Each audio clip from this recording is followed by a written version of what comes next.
In the aftermath of Myanmar's earthquake, 3 mothers find themselves caught between life and loss. One calls out for a daughter buried in rubble, another welcomes new life in chaos. A third is pulled from destruction, carrying the heartbeat of hope within her. On a dusty construction site, a mother called out a name that no one answered. She had been calling it for hours, her voice breaking under the weight of grief and dust. Her daughter had been working on that site, laying bricks for a future she would never see. She refused to sit, refused to be led away, her body trembling harder than the aftershocks.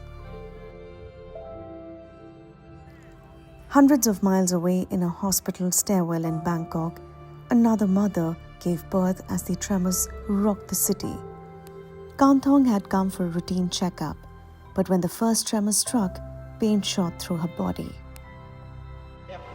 ทั้งปวดท้องทั้งเดินลงไปแล้วก็พอเลยมานอนไปพักนึงมันก็ยังไม่ปวดท้องหมอยังมาถามอยู่ว่าปวดท้องหรือยังหนูก็เลยบอกว่ายังไม่ปวดค่ะเอาก่อนจะลมคิดว่าลมมันพัดแบบหมอก็เลยพยุง2 แขนลงไปเลยค่ะหมอบอกว่าไม่ต้องตกใจหมอบอกเขาก็ทำดีค่ะโรงพยาบาลอพยพลงไปอย่างดีที่สุดแล้วค่ะคิดว่าประมาณ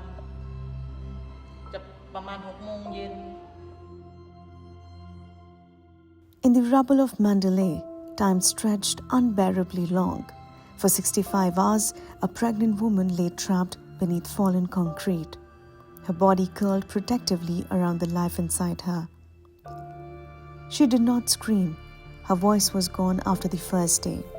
Instead, she whispered to her baby, to herself. Rescuers clawed at the debris, inching closer, their hands blistered. And then, at last, light cut through the darkness.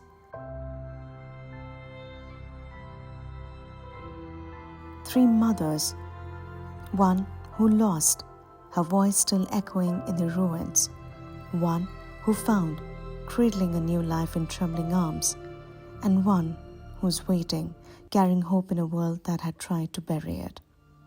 The earthquake had come and gone, but the earth would never be the same. Neither would they.